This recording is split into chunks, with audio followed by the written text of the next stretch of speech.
Hey everybody, welcome to another episode of Reviewing Comics with me, your host, Alexander Turbin. Today we're going to be going over X-Men number 205, and it's going to be the last issue we look at Lady Deathstrike's origin and characteristics. But before we get into that, I'd like to show you my own stuff. This is Random Access. It's a full size, sometimes full color, but it's been black and white recently, but we're going to be getting back to the full color shortly. It's like I said, it's 12 pages and has backup stories by Chris Knox and Paul Courtjohn for the most part.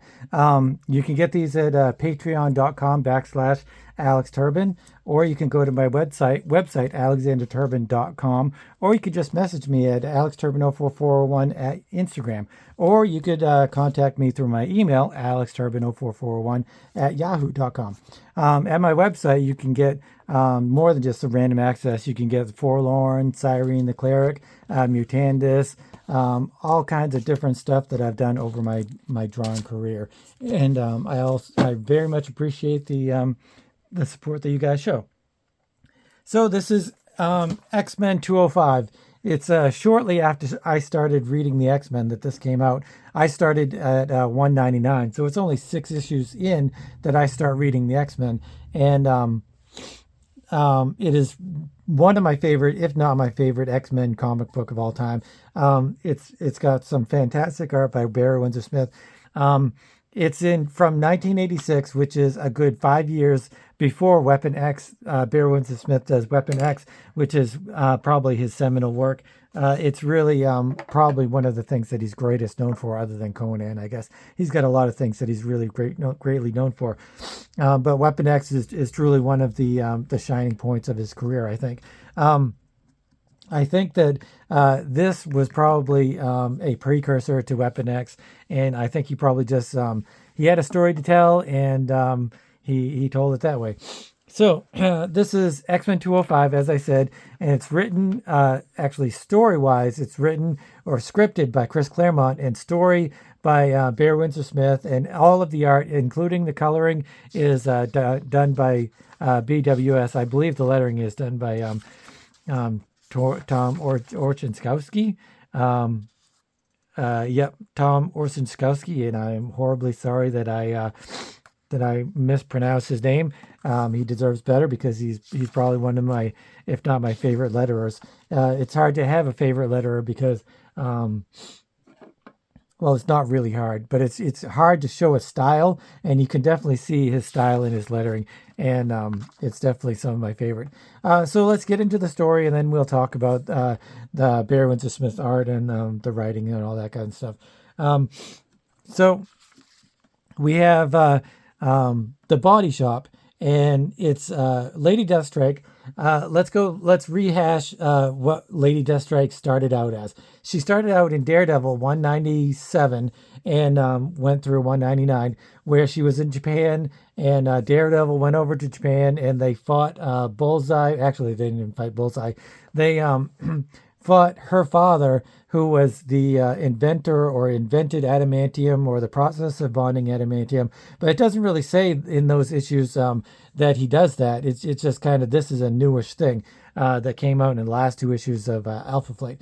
But yeah, those 3 issues of Daredevil, they just kind of had fight scenes with samurai and ninjas, and she confronted her father, and Daredevil confronted him, and he's like this crime lord.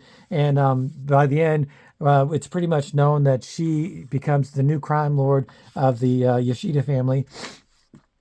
And she has a grudge to hold, and so she goes to Canada to find Wolverine, who she believes has stolen the adamantium and the process of bonding adamantium to your skeleton. So she wants to get vengeance for her father and steal the adamantium back from Wolverine.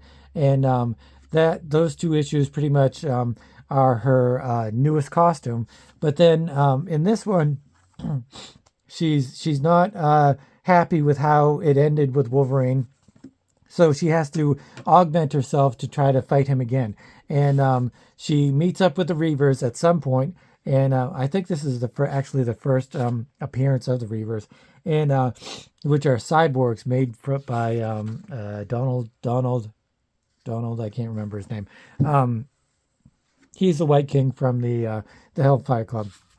Anyway, you've got all of this aching, gnashing, ripping, tearing kind of dialogue stuff going on, or writing going on, and it's Lady Deathstrike or Yuriko being transformed into this cybernetic organism. It doesn't actually say that she gets adamantium. It just says that Wolverine has unbreakable bones and claws, and Spiral says, "Well, now so do you." But I don't know. It doesn't really make a lot of sense that she has the process to bond adamantium to somebody, whereas that's what she's looking for to steal from Wolverine. So that doesn't really make a whole lot of sense. I think maybe this is just like a type of organic steel or something like that. That's almost as strong as adamantium, but I don't know if somebody can come across some kind of information that really is concrete as to this. She actually has adamantium with her bones and with her claw fingers. Then let me know where it is. I would really like to see that. But she has this little dialogue with Spiral, and I think this is actually the first appearance of the Body Shop. Spiral is from Long Shot, which had a limited series with Arthur Adams' first work, which I'm definitely going to get and go over at some point because Arthur Adams is one of my favorite artists as well. So she just has this whole dialogue with Spiral and the Reavers, and kind of showing off her new technology and her new claws and stuff. And the Reavers are, in their own special Chris Claremont scripted kind of way, have they're just talking about how they're mercenaries, and once they're done avenging Lady Deathstrike on Wolverine, then they're going to get their humanity back, and Lady Deathstrike's going to get her humanity back. But Spiral at the end is like, yeah, sure, whatever. And as we know, Spiral is just kind of a lying piece of wenchiness.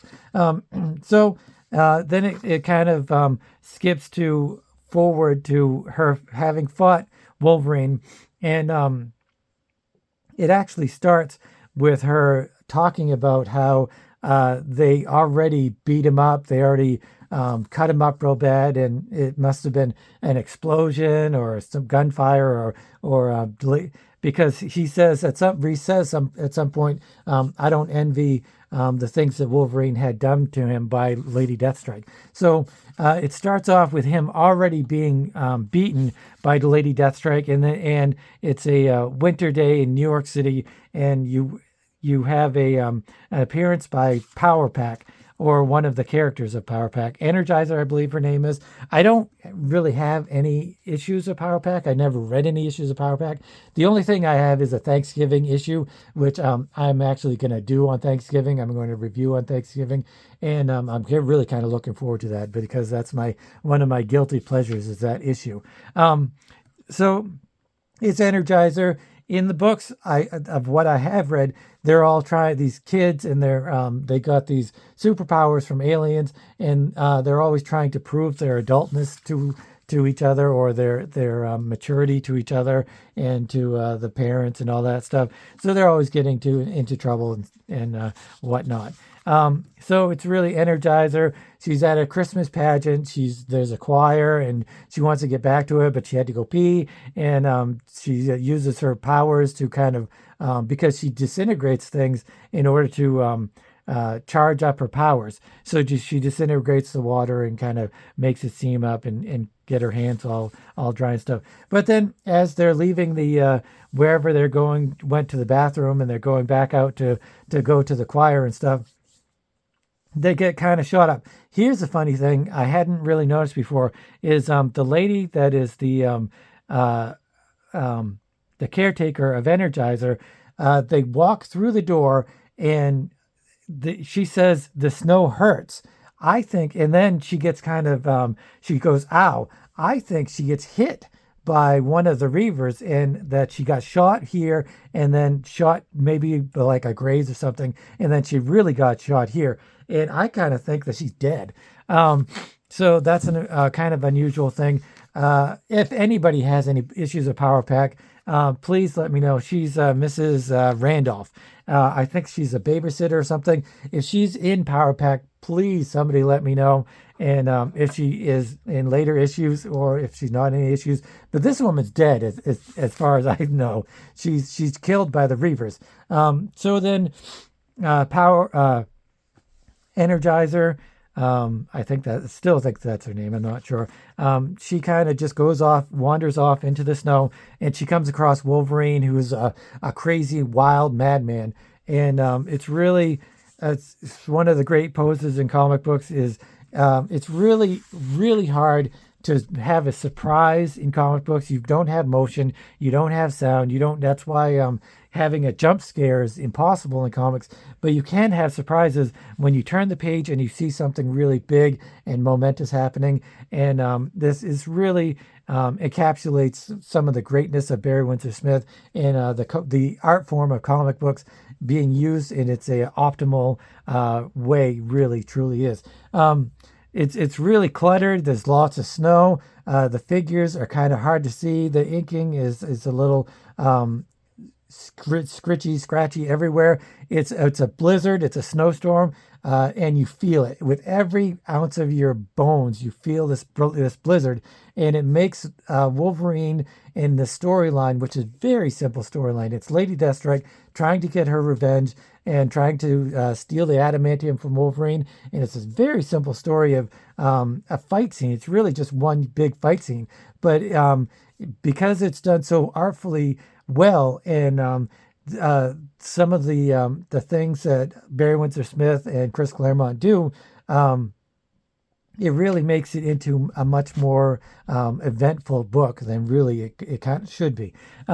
So Wolverine he whips his claws out, and Energizer is like scared. She's only 5 years old, as I said earlier, and so she's really just a little kid, and she's crazy. She does know Wolverine. She does know the X-Men. So she's had a few run-ins with the X-Men and Wolverine and stuff like that. But a cop car comes up, and Wolverine's scared. She's scared. He grabs her. The cops want to keep him from hurting the girl because he's growling and howling like a wolf. Did he howl like a wolf here? He's a wounded wolf, which is the name of the story, which is really cool. And I have to start naming my storylines too. That's one of the cool things in comics is each individual comic can be a storyline, or a few comics together can be a storyline. You have this one big X-Men run, but in between you have all of these little tiny storylines, and to have them named is really cool. So I'm definitely going to try to put more emphasis on naming my storylines in Random Access primarily. Like I said, it's hard to see what's going on. Wolverine has her. Energizer's scared, so she uses up all of her energies and throws up a ball of energy, which is what she does. She disintegrates stuff. She channels that into a light energy kind of thing, and she can throw off balls of energy, kind of like Boom Boom, I think, maybe. Only Boom Boom doesn't have to use the disintegrated matter to turn into energy. But so Wolverine drops her, and she's just kind of scrambling around in the snow. And at first she's like really angry at stuff. Well, actually, first she turns into her costume because she is a superhero. Remember, she's part of Power Pack. So she has had a few run-ins with aliens and monsters and all this other kind of stuff. So she's been around the block only for being 5 years old, but she knows a few things about a few things. So even though she's scared and doesn't really know what's going on with Wolverine, she still has that fortitude that she sums up and kind of tackles what is in front of her, which is really a heroic thing. And some of the great things that we kind of misconstrue or miss in comic books is heroism, and which is kind of what I explore a little bit in The Forlorn. But it's heroism, and sometimes with these darker characters, darker heroes, the heroism is lost in a lot of these stories. So really, the main hero in this book isn't Wolverine. The main hero is Energizer, because she's trying to help Wolverine. That could be, against all odds, against her being tiny, against her not being able to really do anything to help him. But she does her best, and she really tries her hardest. So that's really a key trait to the heroism that's going on in this comic book. So he's calmed down a little bit. He's his healing factor is working in overtime because, as we said, Lady Deathstrike did some kind of guns explosion, cutting of Wolverine. So Energizers, she's trying to help him, but at first she's mad at him. She's angry, and then she says that she's gonna try to help him. Slowly, Wolverine starts to get his mind back, and she's like, you can't crawl around in the snow. They're gonna catch us. You have to walk. So she helps him up onto his hands, onto his feet, and so they're making their way through the blizzard. It's still snowing like heck, and they get shot at by the Reavers, and finally a cab comes by. It's in the snow, but they get into the cab, and she's like, "You got to get us to a hospital. My uncle's hurt. Please try to help us." And he does, but Wolverine wakes up a little bit, and he realizes that the Reavers are, because he uses his mutant abilities is to sense, smell, hear greater than anybody else can. So he's sensing that the Reavers are going to destroy the cab. So he pushes the Energizer and the cabbie out of the cab before Reese or any of the other Reavers destroy the cab, and they blow it up. So it's a blown up cab, fires everywhere, and Wolverine grabs Energizer, and they just go tumbling through the snow and into like a little cavern. It's like an abandoned lot, a sand lot, if you will, and but it's got all kinds of fencing and wood and stuff. So they fall through a little area, and they have a little bit of protection. And this is where she gets mad at him, because she doesn't want this. She's cold. She's got snow in her shoes. She's just angry. He's scaring her. She gets very angry. But then that's when her heroism comes in, and she calms down, and she's like, "I don't hate you, Logan. I'm gonna do my best to help you." And that's really where her heroism shines through. He pops his claws, but his mind is starting to heal. Only he's speaking Japanese, and she doesn't understand what he's saying at all.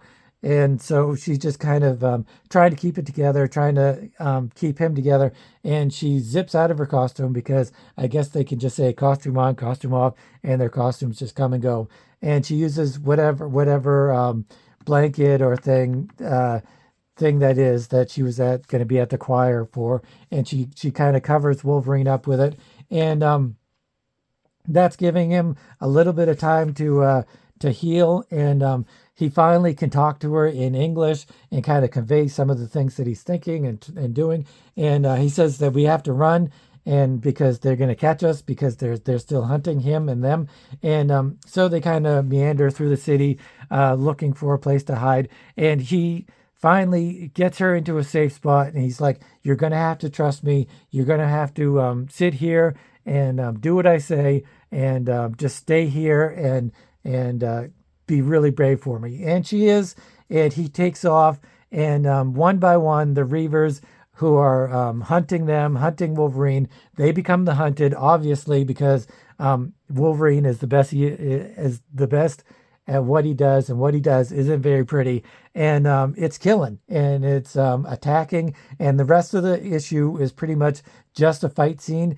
And let's just go through it, because it's one of the best fight scenes of all time, in my most humble opinion. One of my great concepts or things I talk about in fight scenes in other comics is variety of poses, variety of angles, variety of sizes and shapes. And we're going to see that Barry Windsor Smith does a great job of changing all of that stuff.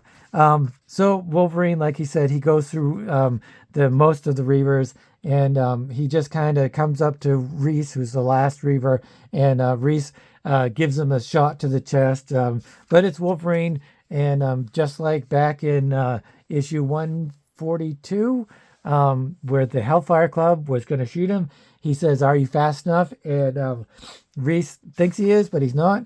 And so Wolverine guts him, and which is one of the cooler things he does. He guts people. Lady Deathstrike, she's on her own. She's calling for help. Not so much calling for help, but calling for the other people, the other Reavers, and seeing where they are. And finally, she realizes that Wolverine has dispatched them, taken care of them, and that she's going to fight him, a Mano cyborgo. So she pops out her claws, her hand claws, and they have a little chat before they're going to fight. She says she's honor bound to fight Wolverine. She's honor bound by her father, her dead father, who's killed in Daredevil 199. And so she's honor bound to kill Wolverine and to take the adamantium out. So this is where the fight scene starts. And it's still snowing, but it's a little bit less snow. And I think that is to facilitate being a little bit more clear in the fight scene. It comes up real close, and she's swinging her arms, and he's swinging his arms. And some of the great movements in this is really what is one of the things that makes it the greatest fight scene, in my opinion. It just moves. There's no movement in comics, so you have to really you have to do that in your drawing. Your drawing has to be fluid. It has to be a punch thrown, a stab, or whatever. It has to feel like really that is where it's going. It's being thrown. It's preparing to fight. It's preparing to launch. Like she here she's already thrown it. Her fight, her claws, and Wolverine is preparing. And in the next one, she throws another one, and he's still in the throes of him attacking her. So it's really a lot of motion, and the snow actually helps with the motion because it gives it a real feeling of being alive. One of the great things about Barry Windsor Smith in this fight scene is there's one action line. I don't know how I feel about action lines in general. I put them in my comics. Sometimes I use them kind of sparingly, but I kind of think that I shouldn't use them at all because if an action is done correctly, then you don't need those action lines. And but let me know what you guys think. So how do you guys feel about the action lines in action sequences?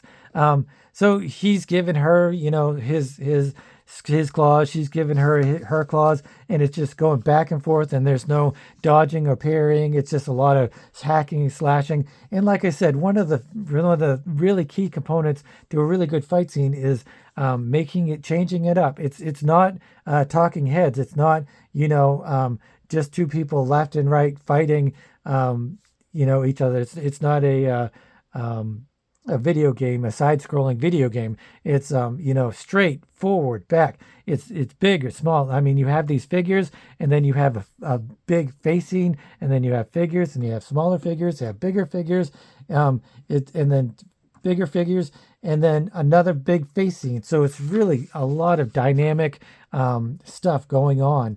And then the panel layouts. I mean, you've got.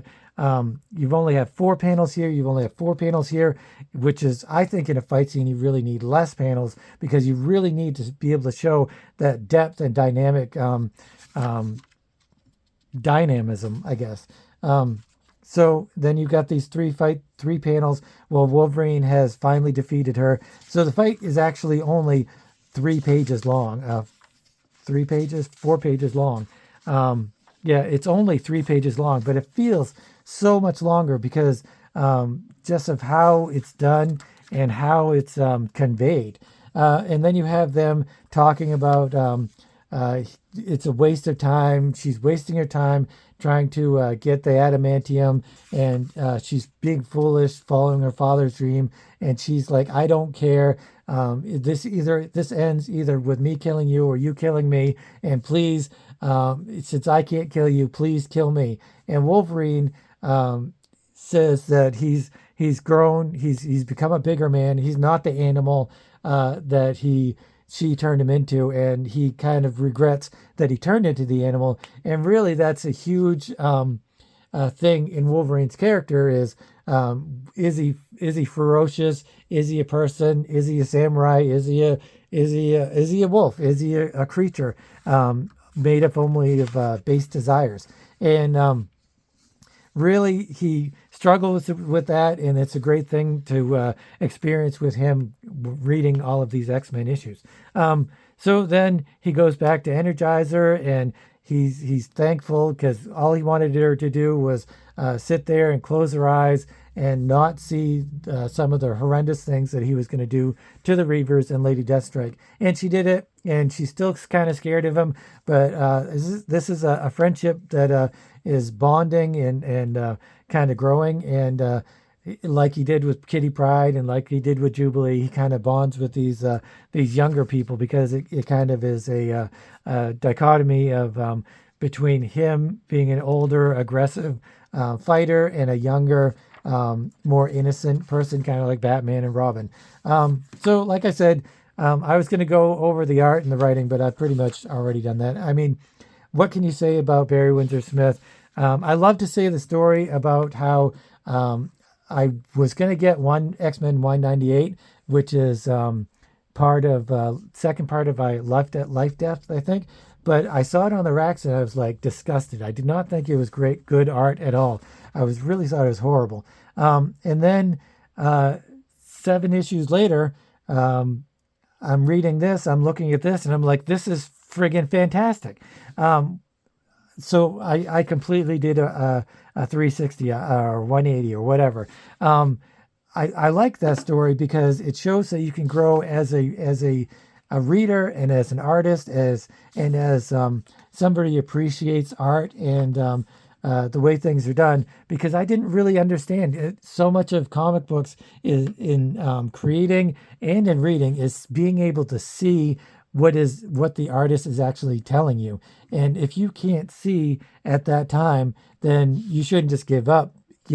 Sometimes you have to, wait. Something has to click in your brain, in your mind, in your life. And finally you can see what is really right in front of you and some of the really great and fantastic things that you might have missed before.